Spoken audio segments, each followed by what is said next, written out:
So, Pokemon Gold and Silver.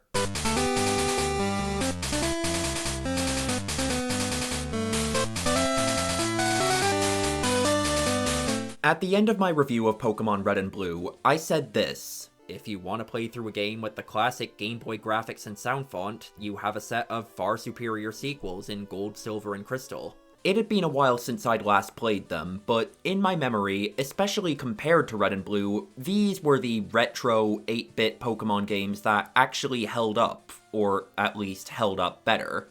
I suppose I probably should have put that belief to the test before I went ahead and made a statement like that. I mean, what if I revisited these games for this series and it turned out they sucked? That would have been embarrassing, but thankfully, that didn't happen. After revisiting them, I can confirm that Gold and Silver are fine. I don't think they're great, or even especially good compared to many of the later entries in this series, but they are okay. And considering they run on the same hardware as the broken mess that was Generation 1, I actually think it's kind of impressive just how much better they are. In fact, while I did have a number of criticisms with these games, I found that most of them came down to design choices. The core mechanics, I actually think are pretty sound for the most part. It's mainly the way in which they're used that I take issue with at times. A different game built from the exact same engine as Generation 2 could probably be really good, but as it is, it's a mix of ups and downs. I said it already in my video on Red and Blue, but I'll say it again here. One thing I very much appreciate in the older Pokemon games is how little time it takes for the player to be given free reign. That being said, we do get our first taste of what's to come here. The early fetch quest takes a bit longer, there's a few extra people who stop you in your tracks just to relay really basic information, but again, it's nothing too egregious. We're talking like 7 minutes versus 5 minutes. I picked Totodile as my starter, not for any particular reason in this case. From my experience, all 3 Johto starters perform pretty similarly, and while I'm going through the motions of the early game, I'll reiterate the way I choose to play, just so we're on the same page when it comes to my thoughts on the game. I always play on set mode, I never use healing items from the bag during trainer battles, I try not to overlevel if I can avoid it, I don't use legendary Pokemon on my team, I like to have a complete main squad of 6 before the end credits roll, and 2 things that become increasingly relevant as we get further into this series is that I don't want to recycle any Pokemon that I've already had on my team in previous games, and I want the majority of my team to consist of Pokemon that were newly introduced in the same generation as the game's respective region. Also, if you hadn't noticed, I'm playing Silver. Again, no particular reason, I just arbitrarily chose to play this version for the originals, and the other when I eventually get to the remakes. Now that that's out of the way, let's battle youngster Joey.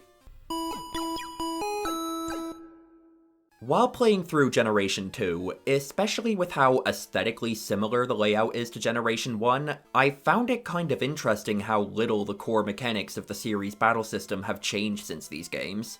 A lot of things are still absent, like abilities and double battles, but everything that is there does about what you expect it to. Gen 1 had a bunch of oddities like the badge boost glitch, special attack and special defense being combined into one stat, critical hits being based on speed and sometimes dealing less damage than non-critical hits, NPC trainers having different priority rules and often predicting your switches, that bizarre type chart that heavily favored psychic types. In Gen 2, all of those things work pretty much exactly how you'd think they would from having played the later games. Beyond any of that, though, my main issues with the battle system in the original games was the terrible opponent AI and the incredibly shallow move pools. So, did Gen 2 actually improve on these? The AI? Definitely. AI opponents, especially bosses, will now actually make somewhat sensible decisions. And a lot of familiar AI routines that would eventually be considered standard for the series start coming up, like many trainers having a clause that dictates if they roll a KO on one of their moves, they will always go for that move pretty much no matter what, instead of doing things like spamming Rest against poison and fighting types, or using Reflect when Reflect is already up. The movesets? Kind of. They absolutely fixed it, in the sense that there is now a much wider variety of good moves that exist within the game's code, but in terms of actually giving Pokemon the ability to learn them, well, it's definitely an improvement over how it was in Red and Blue, but getting the Surf HM early and the Elemental Punches being available in the shopping center does some heavy lifting in allowing your Pokemon to have viable offensive movesets. I think 4 of my 6 Pokemon knew at least 2 of those moves, and for the bulk of the game, they pretty much used them exclusively. Gen 2 as a whole does have a pretty prominent availability problem, and one of the several ways in which this manifests is in the availability of the moves in a lot of Pokemon's learn sets. For example, one of the Pokemon I was considering for my team in this playthrough was Xatu. I knew it learned some good moves like Psychic and Giga Drain, and I thought it would be a fun, unique choice since it was a Pokemon I'd never used before. Then I saw that not only does it not learn Psychic until level 65, a level you are unlikely to ever get to in a casual playthrough, but that is also the only damage-dealing Psychic-type move it learns by level up, and that until then you're stuck with Peck and Nightshade. Well, okay, but I can still teach it moves via TM, right? Where are the TMs it learns? In Kanto. In the postgame. So, that was a wash. This even came up with some of the Pokemon I did wind up using on my team. Even though Rhydon learns Earthquake by level up, I had to use my Earthquake TM on it if I wanted to actually have the move for the playthrough, since you'll see that even at the end of the game, they are nowhere close to the level they get it. The Earthquake TM is actually available during the main adventure, at least. Just barely. The gym leaders of the Kanto region are total jokes, for the most part, and when the first gym leader you face in these games has a level 7 Pidgey and a level 9 Pidgeotto, you don't really start out expecting the Johto region to be any different, and for large chunks of the game, it isn't. I would say around half of the gym leaders in this game are just as easy as their Gen 1 counterparts. Some of them, however, I actually would consider to be somewhat memorable, decent boss fights. There was only one that I lost to, and shockingly, it's probably not the one you think. Bugsy isn't super hard or anything, but you can't fuck around with him because his Scyther can turn into a real menace if you don't take it out quickly, with its Fury Cutter that doubles in power every turn. On my first attempt, I did fuck around, and I found out pretty quickly. Whitney, I consider to be a pretty good noob check, which is probably why I hated her when I was a dumb kid who didn't know how to play the game. Well, that and the fact that she forgets to give you the badge after you finally beat her. If you just mindlessly attack her, you have a good chance of losing. If you think about what you're doing even a little bit, you can plow through her infamous Miltank with a Slowpoke, of all things.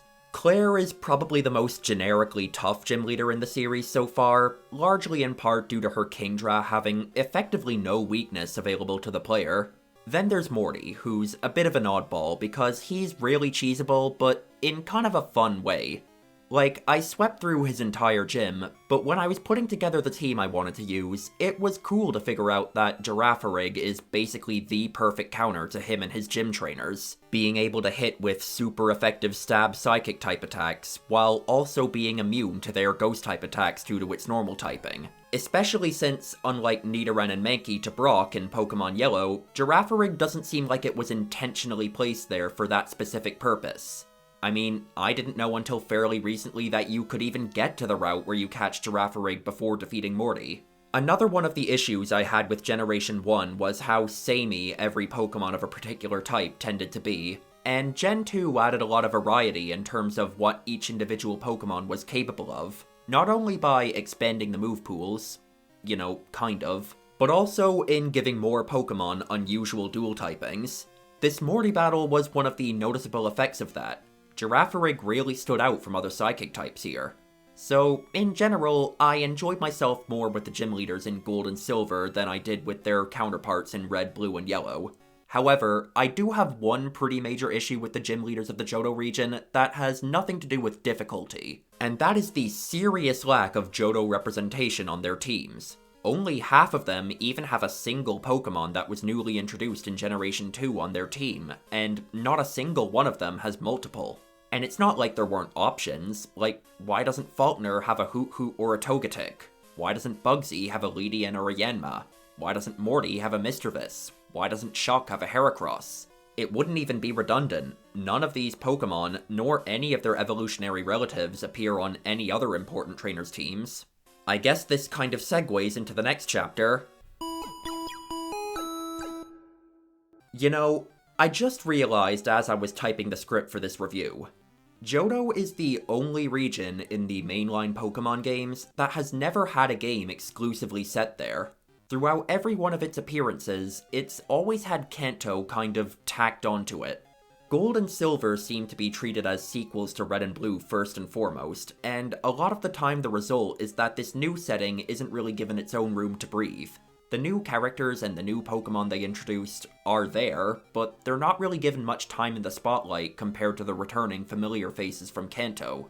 I mean, Johto's Pokemon Professor isn't the one who introduces you to the world of Pokemon at the start of the game. That role is instead given to Professor Oak. This is the only region not to have its own villainous group. Instead, it's Team Rocket again. I already mentioned a lot of bosses and other important trainers don't use any Johto Pokemon on their team. They don't even let Johto have its own Pokédex. Instead, you're given one singular Pokédex that treats Johto and Kanto as one big region. That last point is easily one of my least favorite things about the Johto games. It annoys me enough that there are a number of returning Pokemon from Generation 1 that are considered part of this Pokédex, even though they can only be found in a separate region I can't actually get to until after the credits roll. But exponentially worse is that there are a number of newly introduced Gen 2 Pokemon that got the exact same treatment. Nearly a sixth of the Pokemon newly introduced in Gold and Silver are completely unavailable to the player until after they've defeated the Elite Four and Champion. Apparently, Johto is made to share its identity with Kanto so much that there are a number of Johto Pokemon that are actually technically Kanto Pokemon.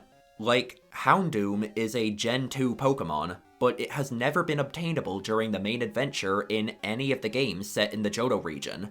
There are a bunch of other design choices in this game that I disagree with, but none of them genuinely baffle me like this one does. What was the thought process? Why even put these Pokemon in the game only to not give the player any access to them within any reasonable time frame? It is really cool that you get to explore a whole second region in the post-game. I don't want to downplay that, but it would be nice if they could do that without making the main adventure in the new region feel somewhat incomplete. It feels weird to be praising something that seems like it would be so menial, but the experience of merely moving around and exploring the overworld is one of the most dramatically improved things in the entire game, compared to the originals. There have been a bunch of quality of life updates, and some of them are so small, but they really do make a world of difference. The fact that the bag is now sorted into a bunch of different categories of items, instead of being one long unorganized list. The fact that key items no longer eat into your limited inventory space. The fact that the game now still tells you what an item on the ground is even when your inventory is full, so you know whether it's worth making room for. The fact that you can now register an item to a hotkey so you don't have to look for it in your inventory every time you want to use it. Although, this really might as well be the bike button, because does anybody ever register this to an item that isn't the bike? Most of these are series standard now, so most people probably wouldn't even think about them, but sometimes you just don't realize how great something is until you've experienced not having it. Not to mention, I think the map itself is better designed. The puzzles actually feel like a maze rather than a mess now. The HMs are obviously still a thing, and still kind of annoying, but these games do at least give you the option to delete them. Aside from that, my only gripes with the overworld progression in this game are a couple of weird choices, like how it forces you to do the Olivine Lighthouse dungeon twice, and that for some reason at the end of the main adventure, you can't fast travel between the Pokemon League and any of the previous locations, meaning you're forced to go through Victory Road every time you want to move between them.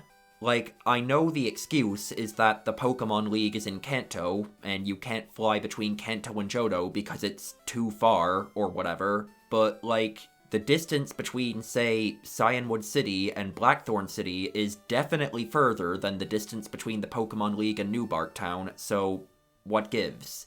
Anyway, I mentioned earlier that, first and foremost, the plot of Gold and Silver is a pretty direct sequel to the plot of Red and Blue.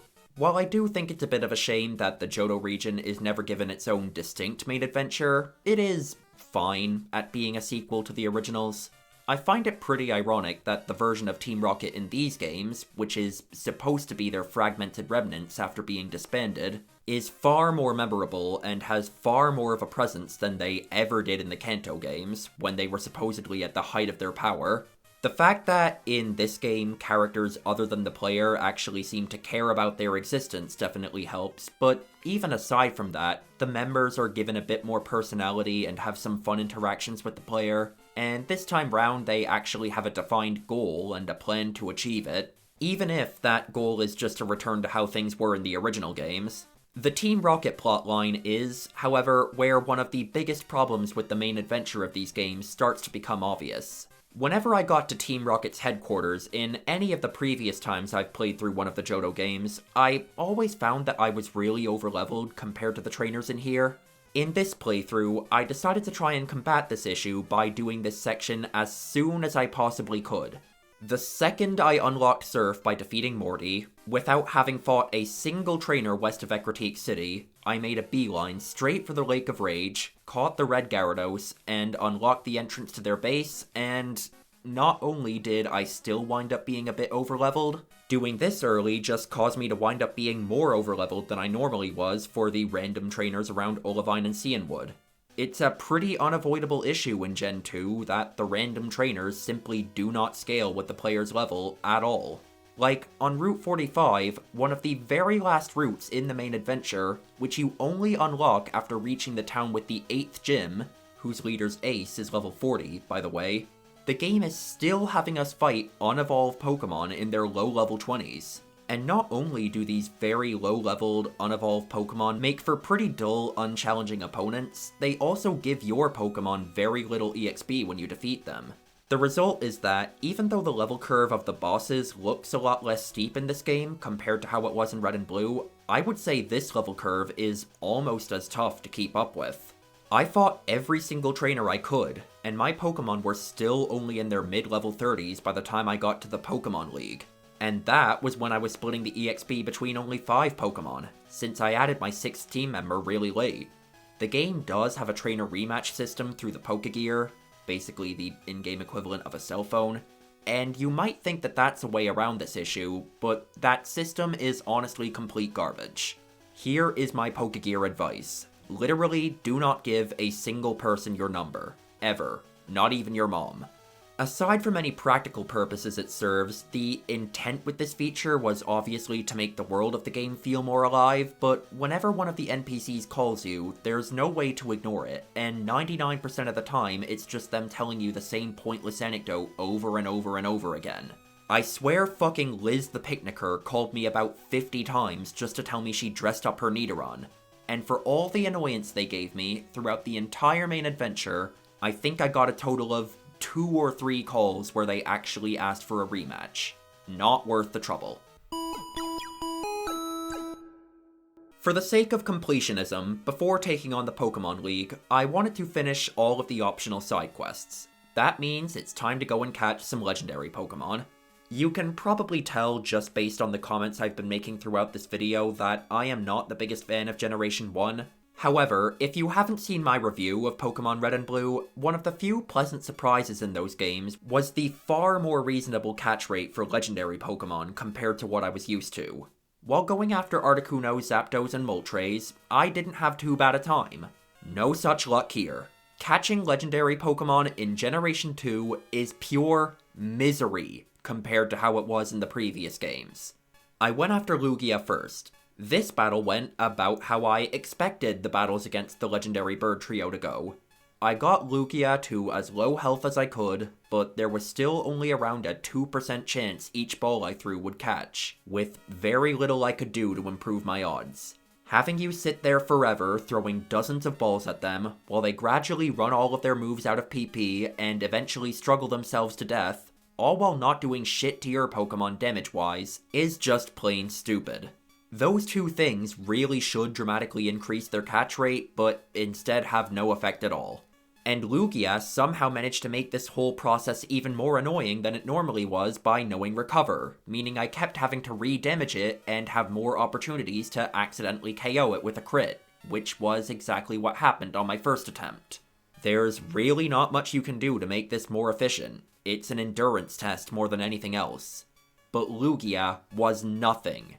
Nothing compared to the sheer annoyance of the legendary beasts, Raikou, Entei, and Suicune. These were the series' first roaming Pokemon. For those who don't know what that means, it means that they only appear on one route at a time, and move to a random adjacent route every time the player's location index changes. Also, until you encounter them randomly, there is no in-game way of knowing which route they're currently on.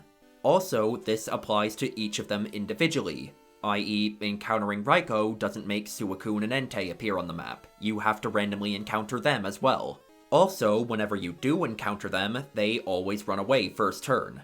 Also, they have the exact same incredibly low catch rate as any other legendary. Unless you have one of these single-digit number of Pokemon in the game that learns a trapping move like Mean Look, at a high enough level so that they won't just get outsped or quickly KO'd by the beast, all you can do is Hail Mary a Pokeball on the first turn and hope you get lucky. And again, that's only after you manage to finally encounter one. Trying to get one of these things to appear is one of the most tedious experiences I have ever had in Pokemon. From what I've heard, the most efficient way to look for them is to find a patch of grass near a spot on the map where the player's location index changes. Most people seem to recommend this spot south of Ecruteak City.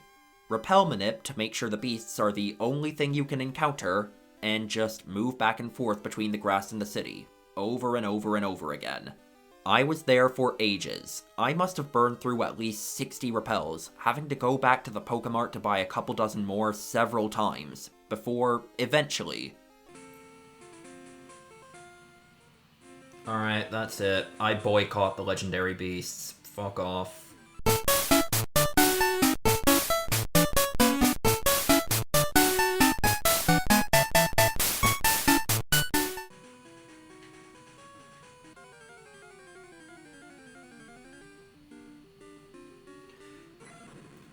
Are you serious?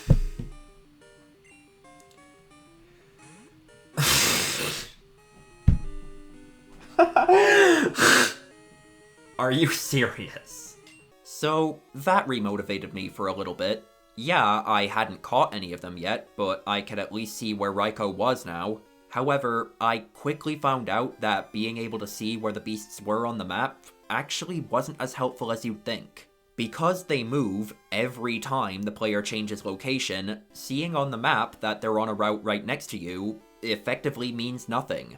Because when you go to that route, they'll just move. And then they'll move again when you go to that route. So on and so forth. It's still basically a lottery where you're hoping they'll just happen to move to a route at the same time you do. The only thing it really changes is that now you don't have to repel Manip to see if they're there. I spent almost as long trying to get that stupid icon to move to the same route I was at as I spent trying to randomly encounter Raikou in the first place. By the time I finally did, I was completely burnt out. I used a repel, got the encounter, and just threw the Master Ball. I didn't even bother starting to look for Entei and Suicune. I had had enough. As a matter of fact, I henceforth boycott any and all roaming legendary side quests in any of the future games as well.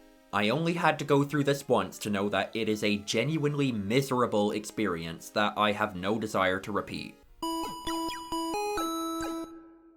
The Elite Four of Gold and Silver is far tougher than their counterparts from the original games. Yeah, I was underleveled, but to a lesser degree than I was in Blue or Yellow, and yet it still took me more attempts, with both of my losses being in different places.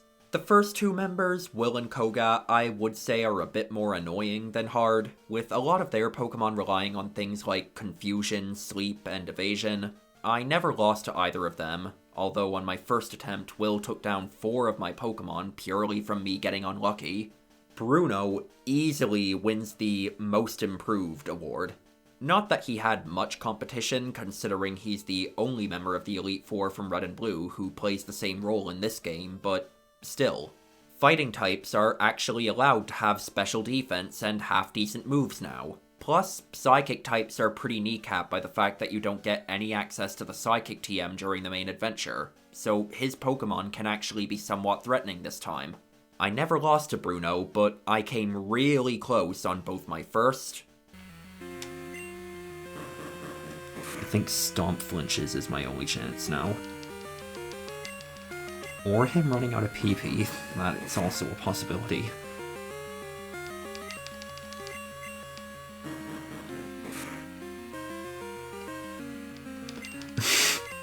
I swear, if I pull this off...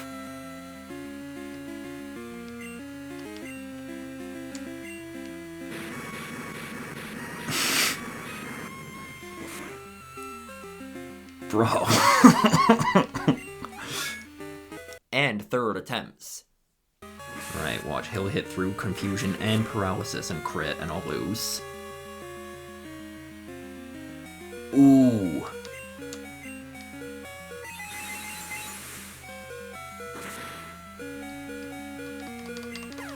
Then there's Karen, who kind of uses a mix of Will and Koga's stall tactics and Bruno's raw power, depending on which Pokemon she has out. Her Umbreon annoys you with Sand Attack and Confuse Ray, and her Houndoom is genuinely kind of a beast. A solid contender for the strongest individual Pokemon you face in the entire main adventure, way up there with Whitney's Miltank and Claire's Kingdra. I lost my second attempt here, with Houndoom alone sweeping through nearly 4 of my Pokemon. Would have loved to have been able to catch one of them myself, but, you know. She also kind of shows off Gen 2's far improved AI. There is not a single chance that the AI in Gen 1 would know how to use the move Destiny Bond properly. Once we're past her, the champion in this game is Lance. This battle is pretty good in a vacuum, but just like Blue in the previous games, I've always found Lance slightly underwhelming, specifically as a champion. Hearing that battle theme while you face him just never felt right to me. I think part of it is that, unlike other champions who were upgraded from a previous role, he uses almost the exact same team he did back when he was an Elite Four member, and therefore it kind of feels like you're still fighting an Elite Four member instead of a champion. Plus, just like the teams of the Johto Gym leaders, it has a serious lack of Gen 2 representation. It actually wasn't too bad throughout the rest of the Pokemon League, with every member of the Elite Four having at least one, and Koga and Karen holding the honor of being the only major boss trainers in the game with majority Gen 2 teams, but Lance has none. Like, why not replace 2 of his Dragonites with a Tyranitar and a Kingdra? They'd still fit aesthetically. He did make for a relatively tough battle in this playthrough, with my first attempt at the Elite Four being lost here, though my team wasn't exactly amazingly suited for him, not having any Ice or Electric type moves with more than 75 power, and on my first attempt my Rock type wasn't even fully evolved. I do know from experience that he's actually very cheesable if you have the right Pokemon for it. I wish I had footage here, but the first time I played Pokemon Crystal, I actually swept through his entire team using Rollout with a Miltank. Also, apparently a level 38 Slowking outspeeds a level 50 Dragonite. And no, Lance's Dragonite doesn't know a reverse priority move, nor had I used any speed lowering moves on it. I genuinely have no idea what happened here. He's not bad, but I don't think this series has had a truly great final boss battle yet. After my third successful attempt at the Elite Four, my team is entered in the Hall of Fame, and we are finished with the main adventure of Pokemon Gold and Silver. And I think that the Johto games have one of the best end credit themes in the whole series. However, I actually get to say it this time, even though the credits are rolling, there is a lot more to do.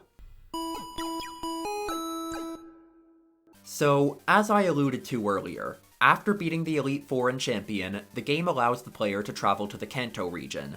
There being a post-game at all is a dramatic improvement over many of the other early entries in the Pokemon series, not just Red, Blue, and Yellow, but I do have to say, it does sound a bit cooler on paper than it winds up being in execution. Despite being an entire second region, sort of, anyway. I always like to call this condensed Kanto due to all the locations that were either shrunk down or removed completely, presumably in order to fit the game on one cartridge, including one of the towns being completely nuked out of existence. It's not exactly like going on a whole second adventure, since you're basically given unrestricted access to almost the entire region right from the start. Plus, the trainers of the Kanto region continue to have the exact same problem as the trainers in the back half of the Johto region, in that they simply do not scale with the player's level at all.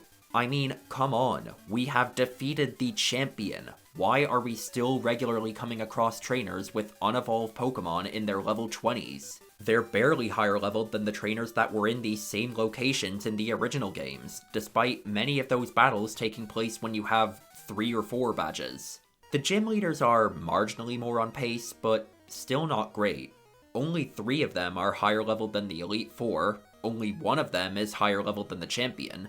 As a matter of fact, Janine is outleveled by Claire, a Johto gym leader. Brock doesn't even use fully evolved Pokemon. Like, what are we doing here, guys? As soon as I landed in Kanto, I got 3 of their badges without even having to stop at a Pokemon Center, because their teams were so easy to sweep through.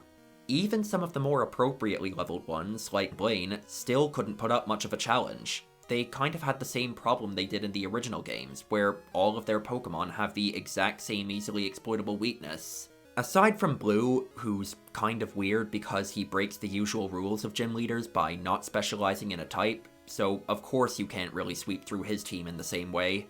The only Kanto gym leader to even score a KO on any of my Pokemon was Misty.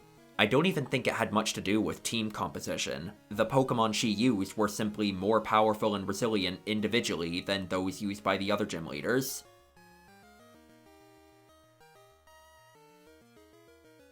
The reward for defeating all of the Kanto gym leaders is that Professor Oak gives you access to one last additional location, Mount Silver.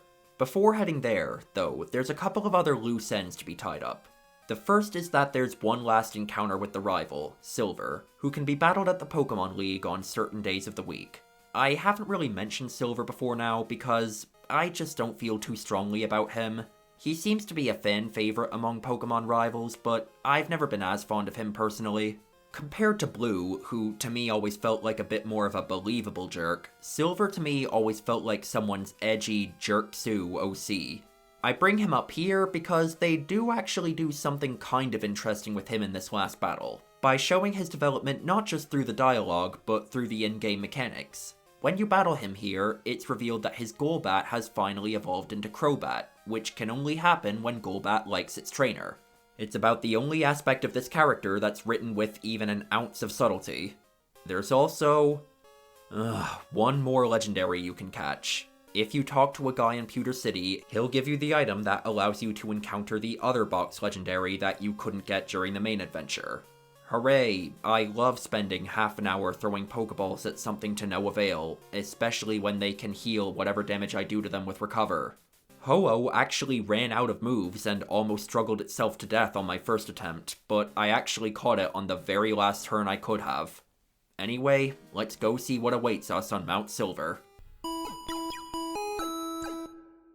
Believe it or not, there are actually still some newly introduced Gen 2 Pokemon that you can't get until now. They were already jerks with Houndour, Murkrow, and some of the new evolutions they added when it came to accessibility, but they somehow found a way to be even worse with Sneasel, Larvitar, and Misdreavus. Anyway, Mount Silver has a cave system. It's not a very long path in this game. When I saw that there were waterfalls in here, I was worried for a second, because none of the Pokemon on my main team can learn that move, but thankfully they aren't on the required path. And at the very back of the cave, you can find Red. This is who this boss music actually suits. Yep, the protagonist character from the original games is the secret final boss. The jump in levels from Blue, the previous major boss fight, is absolutely absurd. His Pokemon range from level 73 to 81, when most of my Pokemon weren't even level 50 yet. However, I still wanted to see if I could pull it off. Red leads with Pikachu, who, if my experience with Pokemon Yellow is anything to go by, we know is really not a threat. It's his other 5 Pokemon that you have to worry about. His Espeon proves to be pretty troublesome. I thought my Slowking could withstand its attacks the best, but I found they didn't really have anything to hit back with. I tried Girafarig next, who does have a super effective move in Shadow Ball, but then he gets crit. Espeon proceeds to sweep through 2 more of my Pokemon before finally going down after I paralyze it. I then try to fight his Venusaur with my Magmar, but Magmar misses the 2-shot, and is therefore unable to outdamage them. and then it was no problem for Venusaur to finish off my Rhydon. Okay, not a good look, but I did get a bit unlucky with that early crit versus Espeon, so I tried again. And when I saw the damage that my Rhydon and his Snorlax were doing to each other, it became pretty clear that this simply was not happening at the level I was at. So, in the end, I had to do something that I really, really did not want to do as long as I could avoid it. For the first time in this series, I had to resort to grinding. In my videos on the Gen 1 games, by far the most common comment I got was people laughing at me for not realizing Pikachu wouldn't outspeed Gyarados at that level. Listen, I had a brain fart and I thought that Gyarados had a much lower base speed than it does, alright? But tangentially related is one of the other most common comments I got on those videos, which was people asking why I was fighting the Elite Four at such a low level instead of grinding. And there are two main reasons. The first is that, Pikachu notwithstanding, my Pokemon were generally doing just fine at the levels they were at. You can see in the video that they were regularly sweeping through boss battles even when there was a 10 to 15 level gap. Like, why take the time to grind to their level when I demonstrably don't need to? There were some valid criticisms to my approach in the previous videos, but that one was confusing to me. The other main reason is that grinding EXP, especially in the older games, just sucks. I've already gone over how useless the trainer rematch system is. While Pokemon give you significantly less EXP than trainers, the most efficient way to grind is fighting the Elite Four over and over, and even that takes ages. Not only does it grind the pacing of the game to a screeching halt, it'd be like watching a movie, and then right before the climax, the plot detoured for an hour just to follow the characters doing basic repetitive exercises, but also doing the same few battles over and over again, not even trying to win, just mindlessly pressing buttons in order to make a number slowly go up, simply isn't fun to me. I'm not going to be so arrogant as to say that grinding being necessary is a failure of game design. I'm sure someone out there enjoys it, and since you don't really have to give the game your full attention while doing this, you could easily watch videos or something while you're doing it to make it less boring. But it's annoying when it could so easily be avoided by either lowering Red's level a bit, or even better, making it so the random trainers you fight throughout the game actually scale with the player's level, and therefore give more EXP. Eventually, I got my team up about 9 extra levels, and thankfully that was enough, because I was starting to get really sick of these 4. Red wasn't free now, but he was reasonably doable. Basically, my super effective moves were now generally a 2-shot or less against his Pokemon, while his not very effective moves were now generally a 3-shot or more versus mine. That's probably one of the better litmus tests I can think of to know whether you're appropriately leveled for a boss fight in these games. Even when getting quite unlucky against his Espeon with another crit into a miss, and against his Charizard with a really untimely fully paralyzed, I was still able to pull through on my first attempt at this level. And with that, we sit through one of the best end credit themes in the whole series one more time, and we are completely finished with Pokemon Gold and Silver. I had a far better time with Pokemon Silver than I did with either of the Gen 1 games I played. While from memory, I do think the remakes, HeartGold and SoulSilver, are probably superior, unlike Red, Blue, and Yellow, I can actually see the appeal in choosing to revisit these games instead. I haven't talked about it much in this video, but I do actually really like the 8-bit sprite work and sound font. I think this generation is among the best some of these Pokemon have ever looked. Once again, the criticisms I do have with these games are almost entirely to do with design choices that I disagree with, rather than there being anything wrong with the core mechanics of the game.